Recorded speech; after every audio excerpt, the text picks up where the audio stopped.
Quarantine sucks. With nowhere to go and nobody to see, I have turned to TV as my savior. The three streaming services I have, Netflix, Amazon Prime, and Hulu, sometimes have too many choices for things to watch, and I end up scrolling endlessly looking for something good to watch before I end up going back to the shows I've watched over and over again. But today, I hope to start to change that fact for you as I present the top 10, or 11, whatever, it's my video, movies and TV shows that you should watch on streaming services. Starting off with movies that you probably have seen, I'm going to recommend Booksmart, the 2019 Olivia Wilde comedy film. I love the coming-of-age comedies that include such classics like The Breakfast Club and Superbad.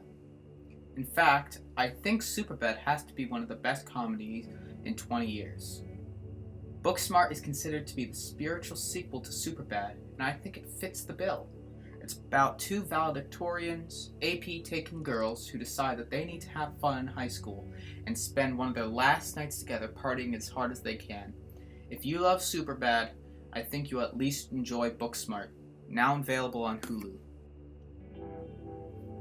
Next, I would like to recommend Spiderman Into the Spiderverse. It has to be one of the best animated movies of the past decade, maybe even the best superhero movie since The Dark Knight, and for completely different reasons. Miles Morales is a kid living in New York City when one day he stumbles onto a radioactive spider that gives him superpowers. Yet something is off, as different Spider-Men appear in the world, and he must save the multiverse from destruction. With a great voice cast, including Nick Cage, and the creative minds behind 21 Jump Street and the Lego Movie, this is a movie that can be watched again and again, and I highly recommend putting it on your list on Netflix.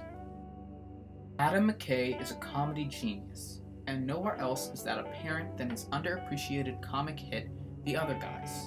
Mark Wahlberg and Will Ferrell play detectives that are really just glorified desk jockeys. Will Ferrell is an accountant while Mark Wahlberg is a tough guy. Soon, they're going to have to become the guys that everyone relies on.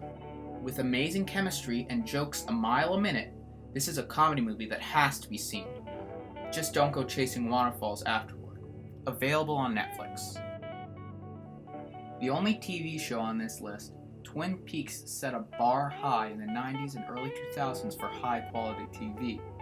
Before Twin Peaks, there was a clear separation between the TV world and the film world. But thanks to the mind of David Lynch and Mark Frost, we have more movie-quality shows such as Game of Thrones or Breaking Bad on the air. Twin Peaks follows the mystery of who killed Laura Palmer. Quirky agent Dale Cooper comes to the town of Twin Peaks when the elements of this murder happen to be very similar to another a few towns over. Thinking they have a serial killer on their hands, Cooper goes to work to investigate this heinous crime. But nothing in the seemingly quiet town of Twin Peaks is what it looks like. You can catch this show on Netflix, and if you enjoy it, a sequel-prequel, Fire Walk With Me, is available to rent, and Showtime released a much-anticipated third season, Beware the Owls. Quarantine is a big downer, and you may yearn for a feel-good movie. Well, you can never go wrong with a Frank Capra and Jimmy Stewart productions such as It's a Wonderful Life, now on Amazon Prime. This movie is an all-time classic with an ending that can warm anyone's heart. Clarence the Angel and George Bailey are some of the best characters in film history. But if you feel like a Christmas movie isn't right for you, the movie Mr. Smith Goes to Washington has a similar feel of hope in a time that is hopeless. While Mr. Smith is not available to stream at the moment, I found a full version of the movie online, free. These movies are guaranteed to have you crying with happiness at the end. Next, we are moving from something that can be considered a pick-me-up to something that's a downer, The Master. The 2012 Paul Thomas Anderson film is a masterwork in filmmaking. Everything, from the script to the shots to the wonderful performances by talented Joaquin Phoenix and the late Philip Seymour Hoffman, make this movie a wonder to behold. Anderson strives to comment on different parts of the human psyche, such as cult worship and PTSD, through the character of Freddie Quell, a soldier who comes back from World War II and can't bring himself to fit into society until he joins a Scientology-like group run by Philip Seymour Hoffman's Lancaster Dodd. I highly suggest adding this to your list on Netflix. With the popularity of Bong Joon-ho's masterpiece, Parasite, I think it is a perfect time to recommend 2 more Korean films on Amazon Prime directed by his colleague Chan-wook Park, Oldboy and The Handmaiden.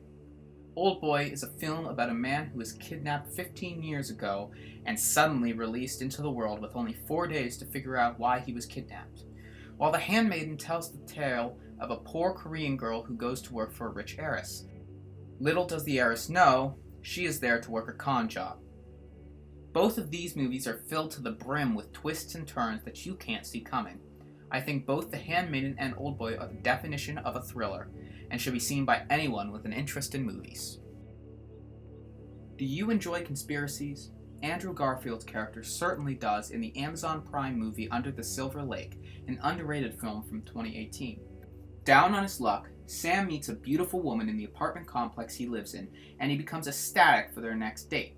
Suddenly, this girl has disappeared from the face of the earth, and Sam stumbles into a conspiracy after conspiracy in the LA area. He must work to put the clues together before it is too late. Andrew Garfield's acting in this film is one of the highlights as a man who doesn't realize how deep the rabbit hole goes. This film is weird and entertaining, and I suggest it must be seen. For number 1, I recommend The Exorcist Part 3, Leigon. You may be wondering why I didn't put the critically acclaimed horror film, The Exorcist, on this list. Why are you doing 3 instead of 1? Well, other than the fact that I cannot find The Exorcist on streaming, everybody knows the story of Leigon being possessed by a demon. What I find interesting about Leigon is that it really isn't a horror movie. It's much more of a cop procedural with elements of occult horror. The best part is you don't necessarily need to have watched the first one to watch this one. Detective Kinderman is reeling from the death of his friend who died during an exorcism 15 years ago. He's also trying to solve the case of a serial killer that doesn't make any sense. Suddenly, he finds that his friend, who he watched die, is alive and claiming to be the Gemini killer, a serial killer Kinderman sent to the electric chair many years ago. Without knowing what is real and what is a trick, he must figure out what is going on with the murders as the bodies pile up. This film has got to be one of the more underrated films of all time, with amazing performances and great direction by the author of the original Exorcist book, William Peter Blatty.